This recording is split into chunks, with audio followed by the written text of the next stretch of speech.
Me copian, Central, me copian. Hemos encontrado en los restos de la antigua civilización un mensaje de audio. Suponemos que puede tener pistas de por qué se extinguieron.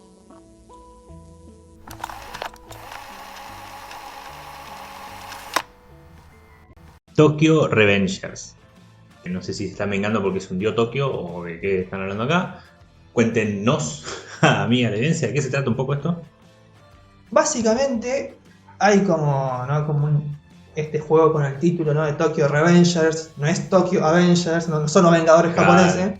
Comienza con una premisa en la que el prota, que es el típico desdichado japonés, ¿no? De un trabajo temporal de medio tiempo, ¿no? Con una vida bastante promedio, lo que podemos llamar alguien de clase media tirando a perdedor, según como te los pintan. Claro, alguien que está a punto de entrar en un Isekai aparentemente.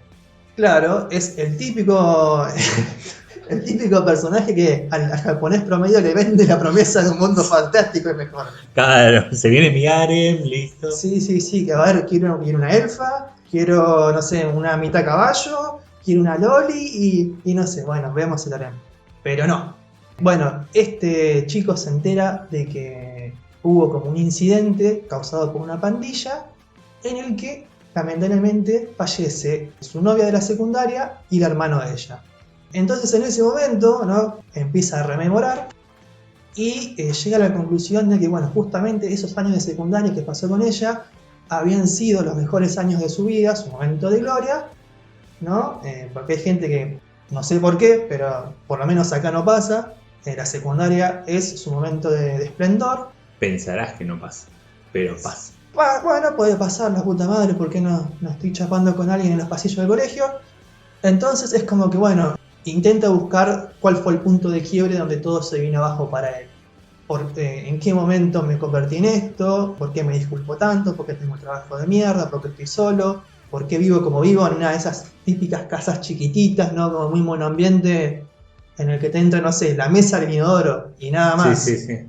Cuando viene este gran recurso fantástico para la introducción a Isekais, que es empujo frente a un tren. Ah, un clásico. Clásico. ¿Vos sabés qué iba a decir? Entonces lo pisa un tren. Clásico, o sea, yo no sé si es una romantización de la realidad japonesa. No sé si es algo que impuso Gantz en su momento. No sé de dónde sale esto. Y creo que te pisa un tren y te moriste. O sea, no hay... Un tiro lo podés cerrar. Y Claro, pero ahorcar. uno de los métodos más comunes en Japón del suicidio Sí. es real, digamos, parte de estadísticas reales, por eso a veces en algunas historias se lo toma como, son como los más conocidos por estadística, digamos, ¿no? Sí. En este caso no hay Isekai, no hay mundo fantástico, no hay harem de elfas. Pero sí hay el efecto mariposa. El efecto mariposa, ¿no? Y acá tenemos... Claro, en vez de con una foto, con un tren. Casi. Sí, casi lo mismo. A ver, hay diferentes formas de viajar. Algunos preferimos viajar en DeLorean, particularmente, ¿no? Adentro de él, no por fuera. Claro, no que te pise un DeLorean. Si te pisa el DeLorean, no viajás en el tiempo. Sí. Viajás al cementerio. Entonces, el protagonista, después nos damos cuenta que no fue por el tren, Ah, bueno. viaja en el tiempo 12 años al pasado, exactamente 12 años, porque veremos que, si bien esto de viajes en el tiempo es un cliché, cada producto que lo trata tiene sus propias reglas, o no tiene reglas y hace lo que se le canta con su producto. Y entonces se propone, junto a el hermano de su novia de secundaria, cambiar el pasado para que no muera en el futuro. Y así arrancamos con una historia de viajes en el tiempo. ¿Qué es lo que sucede con esta serie? Que a primeras la trama es esa, un pibe que quiere recausar su vida y en el transcurso de este cambio salvar la vida de su novia porque era una persona muy especial para él. No, más allá de que después en el futuro pueda o no volver con ella, le quiere salvar la vida porque fue muy importante para él, la ama mucho. Pero ¿qué pasa? Detrás de la muerte de la exnovia está una pandilla, una de las más grandes pandillas de todo Japón, la Tokyo Manji, que ya desde el principio nos la presentan como una pandilla importante, o sea, como una pandilla básicamente de yakuza, ¿no? Claro. Metida en todos los negocios turbios, lo que puede ser asesinatos por encargos, secuestros, trata de personas, lo que te imagines va a estar, lo más turbio de lo turbio. Pero ¿qué pasa? Cuando el prota viaja al pasado, se encuentra, ¿no?, con sorpresa con algo que se había olvidado. Él era un pequeño delincuente juvenil, estudiantil, y que esta pandilla que va a ser en el futuro responsable de este asesinato, comenzó también como una pandilla estudiantil, como otras tantas pandillas estudiantiles que hay en Japón y que hemos visto reflejados en muchos animes. ¿Qué pasa? Que él tiene que ir introduciéndose en la pandilla esta, la Tokyo Manji, para generar cambios mejor dicho, de acuerdo a las ideas que le surgen a él y al cuñado, digamos, para corregir el futuro o evitar que el desastre ocurra. Entonces vemos idas y vueltas de viajes temporales. Pero ¿qué pasa? La Tokyo Manji no tiene un nombre muy casual, ¿no? Y acá entramos en la polémica, en la gran polémica que están circulando por las redes en estos días, dentro de la comunidad animesca, y quizás la más casual también, es que el Manji es el nombre que se le da en Japón, a través de la religión del budismo, a un símbolo que nosotros acá en Occidente vinculamos a otra cosa. Y acá no sé si quiere Distopiano profundizar con las comparaciones entre este símbolo y cierto movimiento nefasto de mitades del siglo XX. Y bueno, ¿qué puedo decir?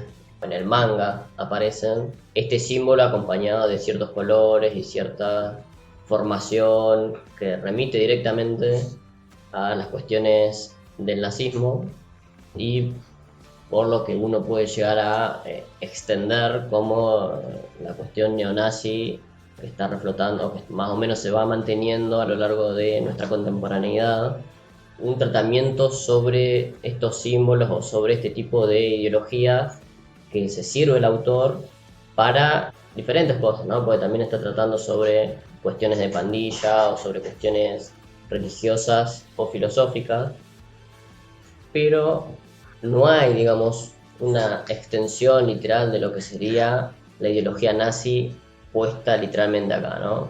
Entonces, medio que puede llevar a diferentes lecturas o diferentes interpretaciones de esta cuestión.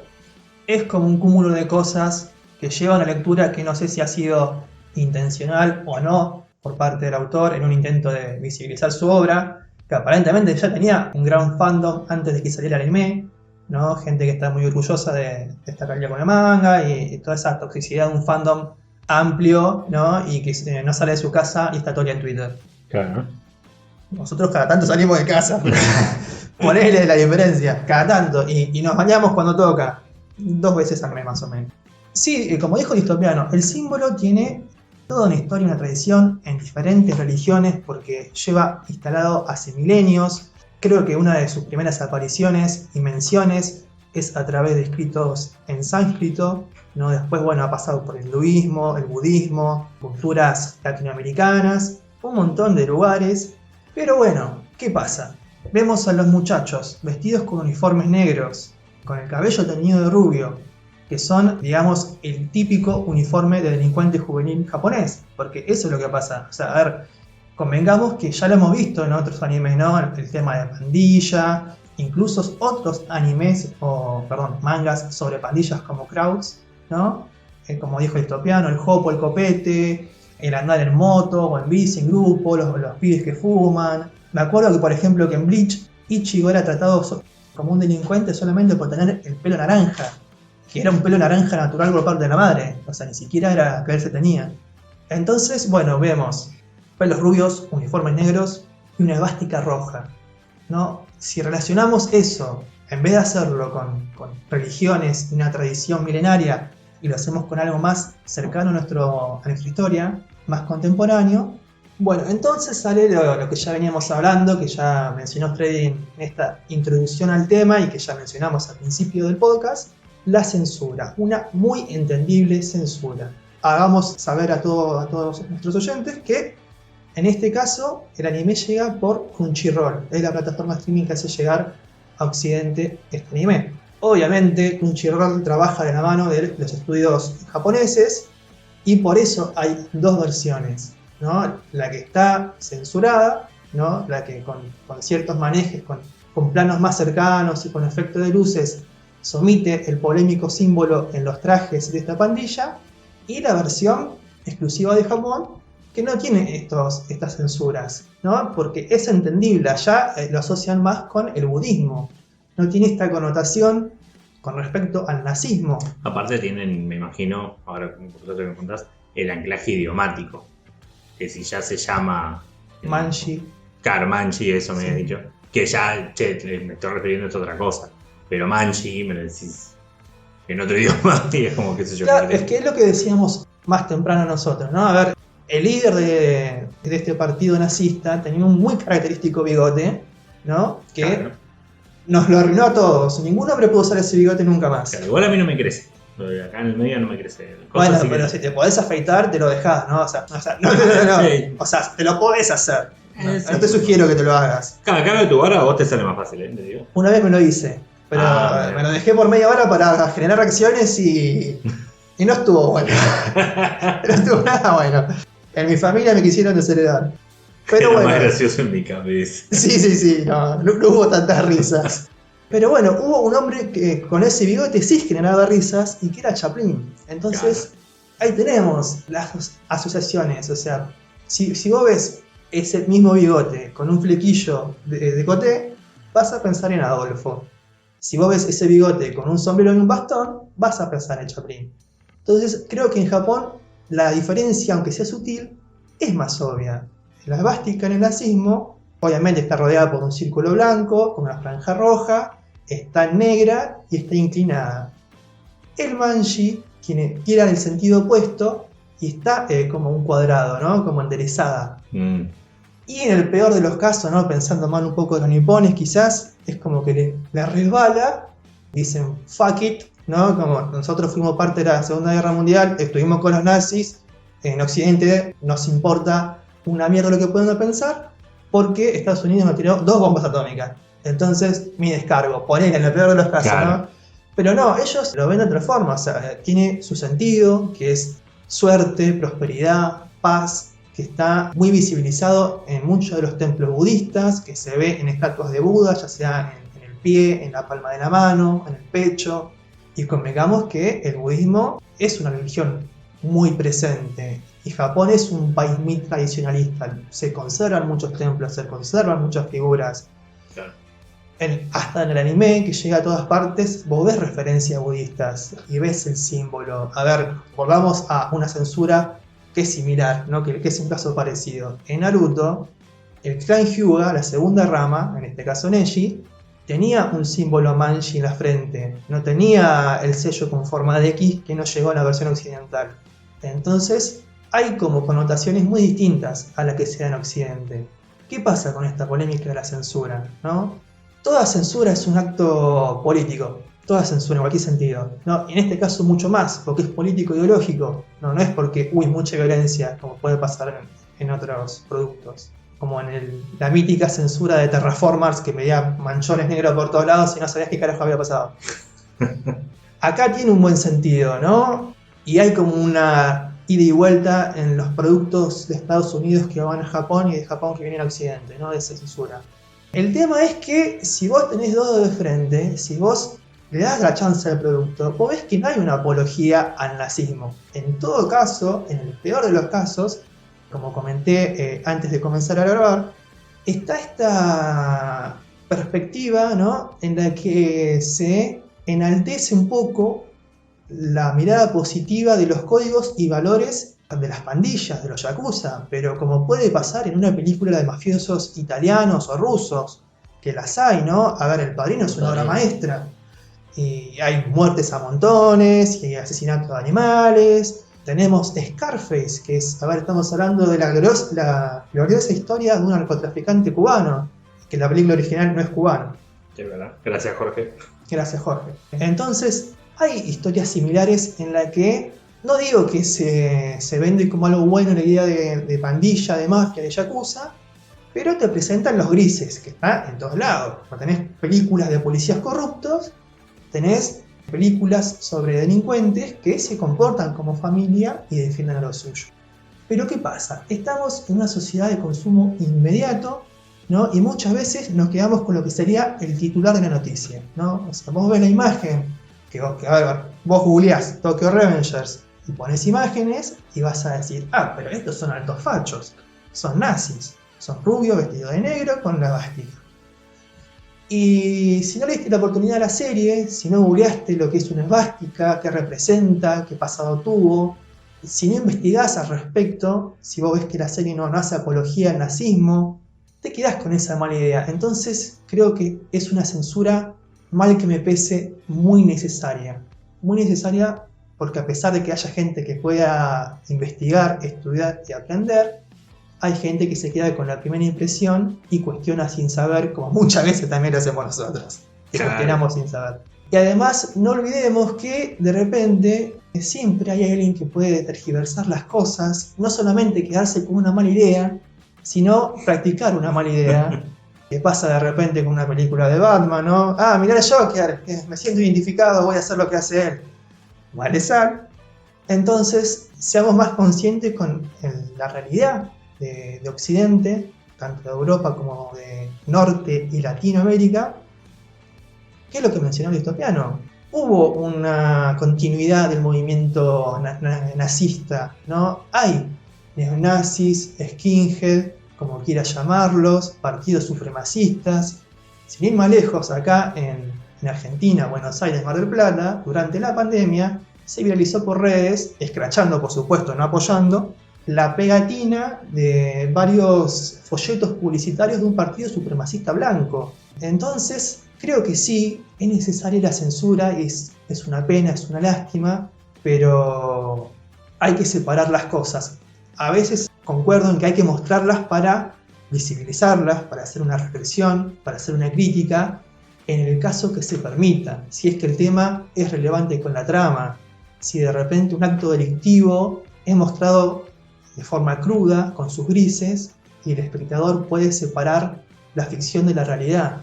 Pero en este caso, que el símbolo es un poco hasta arbitrario, porque pudo ser cualquier nombre de la pandilla, pudiera, no sé, tener el símbolo de la paz, una mariposa como dijo Meli, una carita feliz, qué sé yo, lo que vos quieras, ¿no? La cinta de Moebius, ¿por qué no? Y la historia hubiese sido la misma. Entonces, para evitar problemas, creo que la censura es lo que hace falta para que este producto se pueda disfrutar por lo que es, ¿no? Que es la historia de un pibe que intenta cambiar el curso de su historia y salvar a la persona que ama a través de viajes en el tiempo. Bueno, quizás finalizando un poco el cierre, porque parecía que lo más interesante, o al menos lo más picante, era esto de la censura. Y comprendemos que la gente puede tener acceso a las dos versiones, aceptamos que la censura es necesaria para la masificación de este anime, pero bueno, si realmente lo querés ver y entendés por dónde viene, lo mirás sin la censura, porque total no es que el chinchulines, ¿viste? Es el símbolo, una vez que te lo explican, bueno, dale, vamos a verlo. Pero, entonces, está buena la historia, porque nunca llegamos a mencionar si zafa o si es alta historia, que está buenísima. Sí, la historia está buena y se va poniendo más picante a medida que va avanzando. Porque al principio es como el pibe tratando de hacer unas ciertas circunstancias, pero como siempre pasa con estas cuestiones de viajes en el tiempo, o más similar, digamos, el efecto mariposa, porque el pibe no viaja en el tiempo arbitrariamente, sino que viaja directamente a un momento en específico 12 años atrás. Entonces viaja y se encuentra con un momento que puede ser producente para él o contraproducente, que es lo que más o menos tenía el efecto mariposa, que viajaba a un momento específico. Después, cuando vuelve a viajar, ve que los cambios de tiempo, los cambios de la historia, suceden literalmente en el futuro y cambian ciertas circunstancias. Por ejemplo, gente que no estaba, ahora está, gente que estaba en una situación, está en la cárcel, o está fuera de la cárcel, o está allá, o está acá. Entonces, todos los cambios que él hace en el pasado modifican ese futuro al que vuelve, ¿no? Es como más o menos el efecto mariposa cuando el chaboncito viaja a un recuerdo, vuelve y toda su vida cambió literalmente. Al principio no se notan esos cambios muy significativamente para él, pero a medida que va avanzando la historia, va yendo y volviendo, como que los cambios son mucho más abruptos, más que lo pone en situaciones más distintas con respecto a cosas legales o ilegales, relaciones con personas que antes ni siquiera conocía en su vida normal, en la línea que había vivido él normalmente, ni siquiera conocía. Tiene muchas cosas buenas con respecto a la historia del protagonista.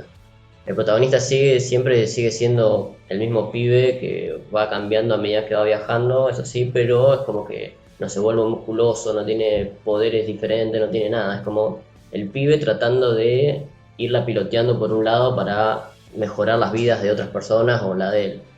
Lo que sí me parece medio raro en la historia es que hay una justificación no del todo bien hecha, que es la que el chabón tuvo una línea de tiempo normal, ¿no? Tuvo como 12 años en el que transcurrió su primera vida, ¿no? Claro, los originales. La original, digamos, ¿no? Pero, claro, el chabón en un momento hay situaciones de su vida de esos 12 años que no recuerdo. Que en la primera línea te la dejo pasar porque es como, bueno, yo no me acuerdo todo lo que hice 12 años atrás, Sí, literalmente, sí. ¿No? Pero cuando va yendo y volviendo, viajando, qué sé yo, es como que ciertas cuestiones empiezan a ser muy obvias, como para no recordarlas, y entonces en la historia te la tiran como tal cosa le desencadenó toda este nuevo recuerdo. Es como que lo que va a recordar el personaje principal, el protagonista, siempre va a ser lo necesario directamente para la trama en ese momento. Entonces como que ciertos momentos de los viajes y los recuerdos que se manejan son dinámicos, van y vienen de acuerdo a lo que se necesite en ese momento. Porque hay como situaciones que vos como lector vas viendo y vos decís, pero ¿cómo no te vas a acordar de...? Y mismo los propios personajes te lo dicen, ¿cómo no te vas a acordar de esto? Si fue algo que lo recordamos todos, vos sos el único que no te lo acordás, que da la casualidad que es el viajero en el tiempo, ¿no? Eso para mí es lo más flojito, pero después todo lo que tiene de historia, cómo se va construyendo, la escala en la que va increyendo la historia me parece espectacular. Y Gastón me dijo, vamos a hablar de esto, y yo en un día llegué por el capítulo 40, o sea, me la fumé más que nada el manga, ¿no? Porque Te la fumé, sí. Claro, porque el anime tiene pocos capítulos recién, pero yo fui al manga y ya me adelanté un montón porque no sé si tiene mucho en el anime, en el manga lo que tiene mucho es el cliffhanger, que te deja justo colgado en una situación, pero es alevoso, porque te dice, al final la última página te dice, vine a hablar con vos, y termina ahí. Y vos decís, no, boludo, ¿cómo me va a dejar ahí justo recolgadísimo? O te mandó una carta tal persona, y termina. Y vos decís, no, boludo. ¡Decime quién es! Claro. Re de novela. O en una, sí, muy de novela. O en una dice que todos pensaban que uno era el enemigo, y le dice, yo ya sé quién es el enemigo, es tal. Y el otro dice, no es tal, es este. Y termina. Y vos decís, no. Y después cuando vuelven al recuerdo, dicen, no, en realidad no era. Sí. Encima es como que le buscan la vuelta como para que en realidad no era ese. Vos decís, bueno, pará, boludo. Te juega mucho el cliffhanger en el manga. Que eso también es muy bueno para vos agarrar y continuar leyendo todo. O cuando mismo empieza un arco grande de una batalla X, no puedes largarlo hasta que ves cómo estás siguiendo la batalla minuto a minuto. Es como que te obliga a leer por arcos temporales. Como... Sí, es como que... Hasta que no vuelve... Te vicia. Así que me parece que, por lo menos la lectura... Yo el anime lo dejé de ver en el capítulo 2, por ahí. Pero el manga me parece que tiene cosas muy buenas con respecto a la narrativa que va llevando, ¿no? Pero, ¿qué pasa? Tiene una narrativa que es muy fluida.